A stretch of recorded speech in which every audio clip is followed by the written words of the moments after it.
Namaste. In this class, we are going to learn alignment and adjustment of Chaturanga Dandasana, also known as four limb pose. But to understand the alignment of Chaturanga Dandasana, you have to understand the alignment of Samasthiti or Tadasana. खड़े हो जाओ. Okay. As we discussed in the Samasthiti class, we have to keep our feet together or maybe hip distance width apart. In this case, we are keeping our feet open, hip distance width apart. Open your feet. Okay. Now pull your kneecap up, engage your quadriceps, tuck your tailbone in, do posterior pelvis tilt from your pelvis. Now belly in, roll your shoulder back and down, do retraction of the scapula, palms beside of your thigh. Even if you are doing posterior pelvis tilt or tucking the tailbone in, you can see his hip is going forward.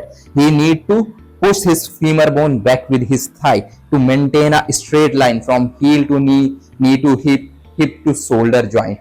Okay. Why it is necessary to understand the alignment of Samasthiti before doing Chaturanga Dandasana? Because Chaturanga Dandasana have the same alignment like Samasthiti from the middle body. Just the position of the upper limb is changed. In Chaturanga, we have to just keep our hands like this, bend, flex your wrist. Yes, this is the position of Chaturanga Dandasana. So understand, even when you are doing Chaturanga Dandasana, what you have to do: engaging the quadriceps, tucking the tailbone in, doing the retraction of the scapula, controlled retraction, so that you can engage your anterior serratus muscles. Okay. Now for Chaturanga, first go into downward facing dog from tabletop position. Tuck the toes in, go into downward facing dog, Adho Mukha Svanasana. Open your feet, hip distance width apart. Now let's understand how we have to move into Chaturanga from downward facing dog. Now first lift your heel up. Try to tuck the tailbone in here, lean forward, yes, down, down, and try to move your shoulder more forward than your wrist. Okay. Now it is very important to do the posterior pelvis tilt. Now if you will do anterior tilt, what will happen? All the compression is going on to lower back and you are losing the engagement in the gout. So it is very important doing the posterior pelvis tilt and move the shoulders more forward than your wrist.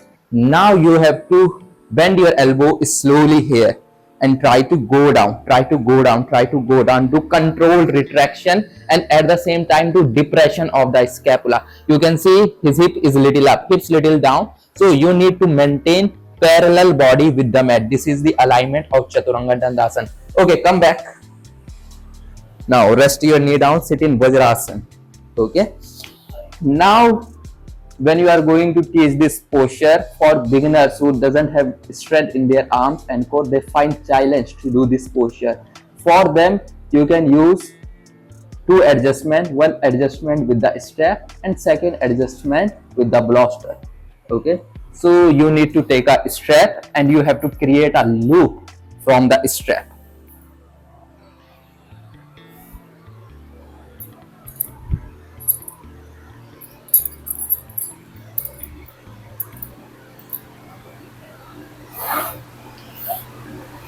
So after creating a loop from the strap, ask the practitioner to straighten the hand front. Even this adjustment they can do by themselves. Then you have to take the strap just little over from their elbows and you have to tighten the strap. Okay. So how much you have to keep the gap in the strap is according to the inner side of the shoulders, according to the width of the inner sides of the shoulder. So he need to take his arms little more in, then he has to tighten the strap like this, as tight as possible here, so that even if he is going to push the strap from the arms, it is not going to open. Now again go into downward facing dog, Adho Mukha Svanasana, and keep pushing the strap. Keep pushing the strap with your arms. Okay, now lean forward. Same way, heel up, shoulder over of your wrist, more forward than the wrist. Now pelvis tuck in. Now bend your elbows and go down, go down, go down, go down. Okay. Now this strap is going to give support. Okay, in Chaturanga Dandasana. Now come back, come back, come back, come back. Now remove the strap Okay, now take the strap to the side. Now, second adjustment is bloster. Now come into high plank from downward dog, but pelvis tucked in. Okay. Now you can just take the bloster in the center and behind their head, more back than their head. Okay. Now bend down and rest your body on the bloster. Okay. Again, this bloster is also giving support to him. Now come back, come back, come back, come back and rest. So in this two type of adjustment, you have to keep one thing in mind. This adjustment you are not going to use every time.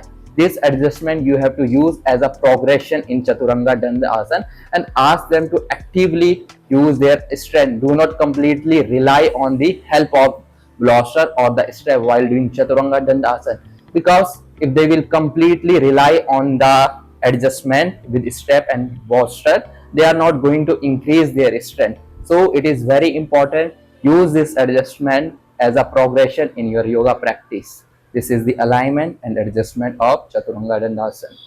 Namaste.